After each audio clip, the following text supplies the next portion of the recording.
Narito ang Part 2 ng librong The Prince ni Niccolò Machiavelli. Simulan na natin. Kabanata 14. Ano ang dapat gawin ng isang prinsipe tungkol sa sining ng pakikidigma? Binibigyang diin ni Niccolò Machiavelli na ang digmaan at estratehiya sa labanan ay ang pinakamahalagang kasanayan na dapat taglayin ng isang prinsipe. Bakit mahalaga ang pakikidigma sa isang pinuno? Ang digmaan ay pundasyon ng kapangyarihan. Ang isang estado ay hindi mapapanatili ng walang malakas na depensa. Ang isang prinsipe na hindi sanay sa digmaan ay madaling matalo, ang kapayapaan ay pansamantala lamang, kaya dapat laging handa sa gyera. Ang mahusay na prinsipe ay dapat laging nag-eensayo, kahit sa panahon ng kapayapaan, dapat pag-aralan ng pinuno ang estratehiya sa labanan. Ano ang dapat gawin ng isang prinsipe? Magsanay sa sining ng digmaan, dapat laging handa ang prinsipe at kanyang hukbo upang ipagtanggol ang estado. Pag-aralan ng estratehiya ng sinaunang mga general, ang kasaysayan ng mga matagumpay na pinuno tulad nina Alexander the Great at Julius Caesar ay dapat maging gabay. Manatiling malakas kahit sa panahon ng kapayapaan, huwag maging kampante, gamitin ang panahon ng kapayapaan upang patatagin ang hukbo. Kilalanin ang kalikasan ng lupain, ang kaalaman sa heograpiya ng kanyang teritoryo ay mahalaga sa depensa at opensiba. Ang digmaan ay hindi dapat iwasan kundi paghandaan. Ang isang prinsipe na hindi marunong sa sining ng pakikidigma ay tiyak na babagsak. Ang tunay na mahusay na lider ay hindi lamang isang politiko kundi isang mandirigma rin. Kabanata 15. Tungkol sa kung paano dapat kumilos ang isang prinsipe. Ipinapaliwanag ni Niccolò Machiavelli na ang moralidad ng isang karaniwang tao ay hindi maaaring gamitin sa politika. Sa halip, dapat kumilos ang isang prinsipe ayon sa realidad ng kapangyarihan at hindi sa idealismo. Mahalagang punto sa pagkilos ng isang prinsipe. Ang mundo ay hindi perpekto, ang mga tao ay madalas makasarili, kaya hindi maaaring umasa ang prinsipe sa pagiging mabuti lamang. Mas mahalagang maging epektibo kaysa maging mabuti, ang prinsipe ay dapat handang gawin ang kahit anong kinakailangan upang mapanatili ang kanyang kapangyarihan. Ang pagiging mabait ay hindi laging tama, kung ang pagiging mabait ay magdudulot ng kahinaan, dapat itong iwasan. Dapat balansehin ang kabaitan at kalupitan. Hindi kailangang maging malupit palagi, ngunit dapat gamitin ito kung kinakailangan upang mapanatili ang kaayusan. Paano dapat kumilos ang isang prinsipe? Huwag maging masyadong mabait, ngunit huwag ding masyadong malupit. Huwag masyadong umasa sa pagiging makatarungan kung ito ay makakasama sa estado. Gamitin ang kabutihan kapag ito ay nakakatulong, at ang kalupitan kung kinakailangan. Unawain ang tunay na kalikasan ng tao, madalas silang sakim at hindi mapagkakatiwalaan.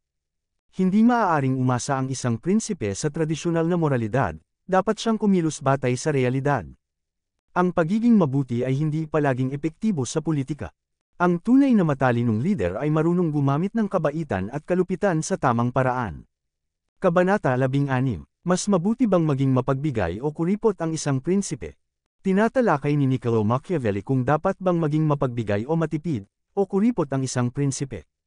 Mapagbigay versus kuripot. Ano ang mas mabuti? Ang prinsipe na sobra sa pagiging mapagbigay ay mabilis na mauubusan ng yaman. Kapag naubos ang kayamanan, mapipilitan siyang magpataw ng mataas na buwis, na ikagagalit ng mamamayan.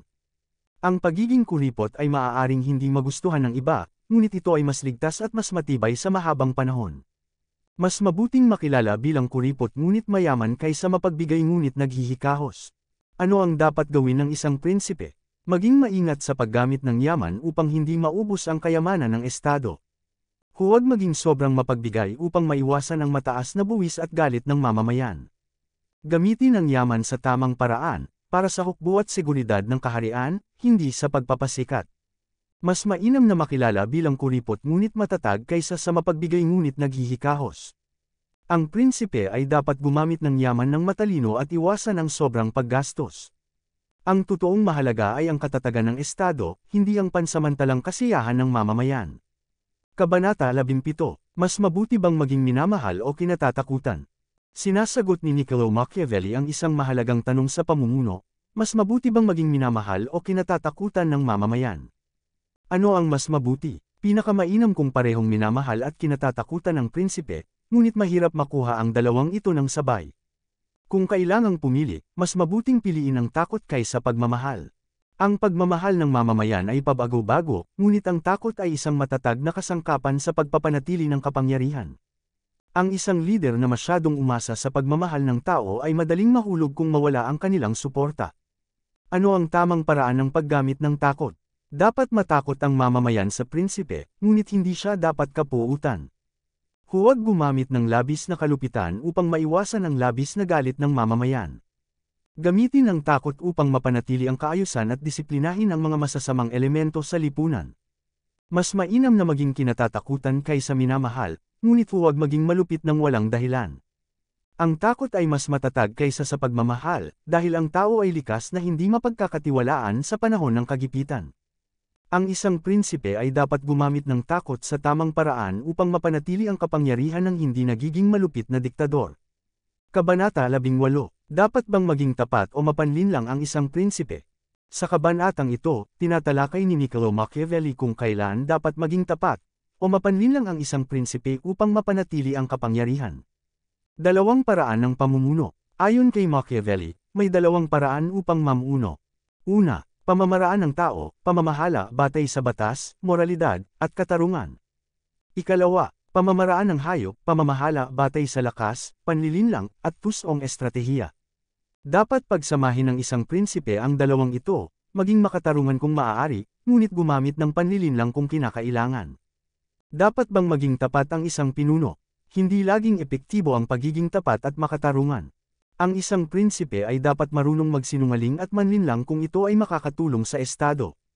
Hindi mahalaga kung paano natamo ang kapangyarihan, hanggat ito ay epektibo. Mahalagang aral. Ang mga tao ay likas na mapanlinlang, kaya dapat gumamit din ng panlilinlang ang isang prinsipe upang hindi siya madaya ng iba. Paano dapat gumamit ng panlilinlang ang isang prinsipe? Dapat siyang magmukhang matapat at makatarungan, kahit na hindi siya palaging ganoon. Dapat niyang panatilihin ang kanyang imahe bilang isang mabuting pinuno upang hindi siya kamuhian. Dapat niyang gamitin ang panlilinlang ng may katalinuhan at huwag hayaang mahuli siya rito. Ang isang prinsipe ay dapat maging matalino tulad ng isang sorrow, mapanlinlang, at malakas tulad ng isang leon, matapang. Hindi laging epektibo ang pagiging tapat, minsan, mas mahalaga ang pagiging tuso upang mapanatili ang kapangyarihan. Ang isang mahusay na pinuno ay dapat marunong gumamit ng panlilinlang ngunit manatiling mukhang mapagkakatiwalaan sa mata ng mamamayan. Kabanata 19. Paano iiwasan ng isang prinsipe ang pagkapuot at pagkamuhi ng mamamayan? Binibigyang diin ni Niccolo Machiavelli na ang pinakamalaking panganib sa isang prinsipe ay ang pagkapuot at pagkamuhi ng kanyang mamamayan. Ang isang pinunong kinamumuhian ay madaling mapabagsak, kahit gaano pa siya kalakas. Paano iiwasan ang pagkapuot ng mamamayan? Huwag mang-api o mang-agaw ng ari-arian ng mamamayan. Huwag pumatay ng walang sapat na dahilan. Siguraduhin na ang mga desisyon ay mukhang makatarungan, kahit kailangang gumamit ng dahas. Panatilihin ang imahe bilang isang makatarungan at matatag na leader. Mas madaling patawarin ng mga tao ang pagkawala ng isang mahal kaysa sa pagkawala ng kanilang ari-arian. Ano ang mas mapanganib, galit ng mamamayan o ng maharlika? Mas mapanganib ang galit ng mamamayan, dahil sila ang mas maraming bilang. Ang mga maharlika ay maaaring ipapatay, o supilan, ngunit ang buong bayan ay hindi madaling kontrolin kung sila ay galit na. Paano dapat harapin ng isang prinsipe ang mga pagsasabuatan? Kung mahal siya ng mamamayan, mas ligtas siya mula sa pagtataksil. Ang mga maharlika ay maaaring magbalak ng sabuatan, ngunit kung nasa panig niya ang bayan, mahihirapan silang magtagumpay. Ang isang matalinong pinuno ay dapat patatagin ang kanyang kapangyarihan sa pamamagitan ng pagkuha ng suporta ng karamihan. Mas mahalaga para sa isang prinsipe na iwasan ang pagkamuhi ng mamamayan kaysa sa anumang bagay. Ang isang prinsipe na minamahal ng kanyang mamamayan ay mas ligtas mula sa pagtataksil at rebelyon. Dapat niyang iwasan ang hindi kinakailangang kalupitan at paniniil, lalo na sa pag-agaw ng ari-arian at buhay ng iba. Kabanata 20. Dapat bang magtayo ng kuta at iba pang estratehiya sa depensa? Tinatalakay ni Niccolo Machiavelli ang bisa ng iba't ibang estratehiya sa depensa, kabilang ang pagtatayo ng kuta, pag-armas sa mamamayan, at iba pang hakbang upang mapanatili ang kapangyarihan. Dapat bang magtayo ng kuta? Minsan, kapaki-pakinabang ang kuta upang maprotektahan ang prinsipe mula sa mga kaaway. Ngunit sa ibang pagkakataon, nagiging bitag ito kung mawala ng suporta ang mamamayan. Ang isang prinsipe na may suporta ng bayan ay hindi nangangailangan ng kuta, ngunit ang isang pinunong kinamumuhian ay hindi maililigtas ng kahit anong muog. Dapat bang armasan ang mamamayan? Oo, kung may tiwala ang prinsipe sa kanyang nasasakupan. Ang pagbibigay ng sandata sa mamamayan ay nagpapalakas ng kanilang tiwala sa pinuno. Ngunit kung hindi siya sigurado sa kanilang katapatan, mas mainam na sila ay hindi bigyan ng armas. Ano ang ibang paraan ng depensa? Tanggalin ang mga dating pinuno at huwag hayaang manatili ang kanilang mga taga-suporta. Siguraduhin na ang mga bagong sinakop na teritoryo ay nasanay sa bagong pamamahala. Panatilihin ang kontrol sa pamamagitan ng tamang timpla ng takot at tiwala. Ang pagtatayo ng kuta ay maaaring makatulong, ngunit hindi ito garantiya ng kaligtasan. Mas mahalaga ang suporta ng mamamayan kaysa sa anumang pisikal na depensa. Ang isang matalinong prinsipe ay dapat unahin ang pagpapalakas ng kanyang relasyon sa bayan bago umasa sa mga kuta o sandata. Kabanata 21. Paano makakamit ng isang prinsipe ang karangalan?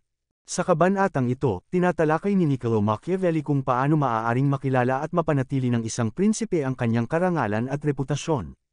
Paano maging kagalang-galang na pinuno? Maging aktibo sa mahahalagang gawain, ang isang prinsipe na hindi gumagawa ng anumang kahanga-hanga ay madaling malimutan. Pumili ng panig sa mga labanan, huwag manatiling neutral sa pagitan ng dalawang nag-aaway na puwersa. Ang pagiging walang panig ay nagpapakita ng kahinaan. Gumawa ng matapang at mapagpasyang hakbang, ang mga pinunong malalakas ang loob ay iginagalang ng kanilang mamamayan at ng ibang bansa. Iwasan ang mga kilos na magpapakita ng kahinaan, ang mga prinsipe na pabago-bago o natatakot gumawa ng aksyon ay nawawalan ng respeto. Ano ang dapat gawin ng isang prinsipe? Maging kakampi ng isang panig kung may digmaan, at huwag manatiling neutral. Iwasan ang pagiging kaalyado ng isang mas malakas na bansa kung ito ay hindi kinakailangan, dahil maaari itong maging isang banta sa hinaharap. Suportahan ang mga mahihinang estado na maaaring maging kapanalig sa hinaharap. Huwag magpakita ng takot sa pagdedesisyon at tiyaking ang bawat hakbang ay nagpapalakas ng kanyang reputasyon. Ang isang prinsipe na may tapang at paninindigan ay iginagalang ng kanyang mamamayan at ng ibang bansa. Ang pagiging neutral sa mga labanan ay nagpapakita ng kahinaan at maaaring humantong sa pagkawala ng kapangyarihan. Ang isang matalinong lider ay dapat pumili ng kanyang mga alyansa ng maingat at tiyakin na ang bawat kilos ay nagpapalakas ng kanyang posisyon. Kabanata 22. Tungkol sa mga ministro at tagapayo ng isang prinsipe. Tinatalakay ni Niccolò Machiavelli kung paano dapat pumili ng mga ministro at tagapayo ang isang prinsipe upang mapanatili ang kanyang kapangyarihan. Bakit mahalaga ang mahuhusay na ministro? Ang kalidad ng isang prinsipe ay makikita sa kalidad ng kanyang mga tauhan. Ang mahuhusay na tagapayo ay nagpapalakas sa isang lider, samantalang ang masasama ay nagpapahina sa kanya. Ang isang prinsipe ay dapat pumili ng mga ministro na inuuna ang kapakanan ng estado kaysa sa kanilang pansariling interes. Paano malalaman kung mabuti o masama ang isang ministro? Ang mabuting ministro ay hindi iniisip ang sariling yaman kundi ang ikabubuti ng kaharian. Ang masamang ministro ay inuuna ang sariling kapakinabangan at maaaring magdala ng kapahamakan sa prinsipe. Dapat maging mapanuri ang prinsipe at alamin kung ang kanyang mga tauhan ay tapat o mapanlinlang. Paano dapat makitungo ang prinsipe sa kanyang mga tagapayo? Piliin lamang ang pinakamahusay at pinakatapat na tagapayo. Iwasang palibutan ng sarili ng mga taong inuuna ang sariling interes. Bigyan ng gantimpala ang mga mahusay na ministro at parusahan ang mga traidor. Ang prinsipe mismo ay dapat may sapat na talino upang maunawaan kung ang payo ng kanyang mga tauhan ay tama o mali. Ang isang prinsipe ay dapat pumili ng mga matatalino at tapat na ministro, dahil sila ang makakatulong sa kanya sa pagpapatakbo ng estado. Ang mga masamang tagapayo ay maaaring magdala ng kapahamakan sa prinsipe, kaya dapat silang iwasan. Dapat marunong ang prinsipe na suriin kung ang kanyang mga tauhan ay gumagawa para sa bayan o para sa sarili nilang interes. Kabanata 23. Paano iiwasan ng prinsipe ang mga mapagkunwaring tagapayo? Tinatalakay ni Niccolò Machiavelli kung paano dapat makitungo ang isang prinsipe sa kanyang mga tagapayo upang maiwasan ang panlilinlang at masamang payo. Paano malalaman kung ang tagapayo ay tapat o mapagkunwari? Ang mabuting tagapayo ay nagbibigay ng tapat na payo, kahit hindi ito kanais-nais para sa prinsipe.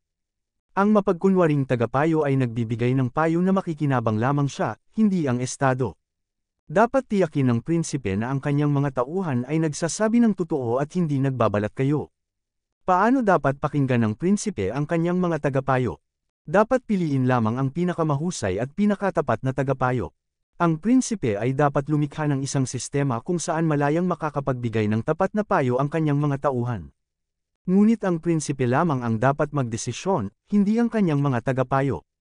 Huwag hayaang kontrolin ng sinumang ministro ang prinsipe, dahil ito ay magdudulot ng kanyang pagbagsak. Ano ang dapat iwasan ng prinsipe? Huwag hayaang palibutan ng sarili ng mga taong mapanlinlang at may pansariling interes.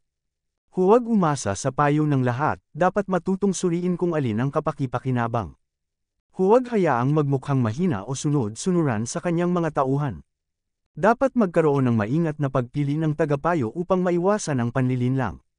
Dapat hikayatin ang tapat na payo, ngunit ang prinsipe lamang ang dapat magdesisyon. Ang isang matalinong prinsipe ay hindi nagpapadala sa mga mapagkunwaring tagapayo, kundi gumagamit ng sariling talino sa pagdedesisyon. Kabanata 24. Bakit nabibigo ang mga prinsipe ng Italya?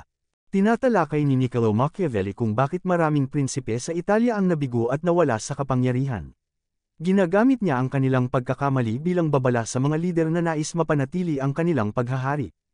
Ano ang mga dahilan ng pagkabigo ng mga prinsipe? Kakulangan ng sariling hukbo. Ang mga prinsipe ay umasa sa dayuhang sandatahang lakas sa halip na bumuo ng sarili nilang hukbo.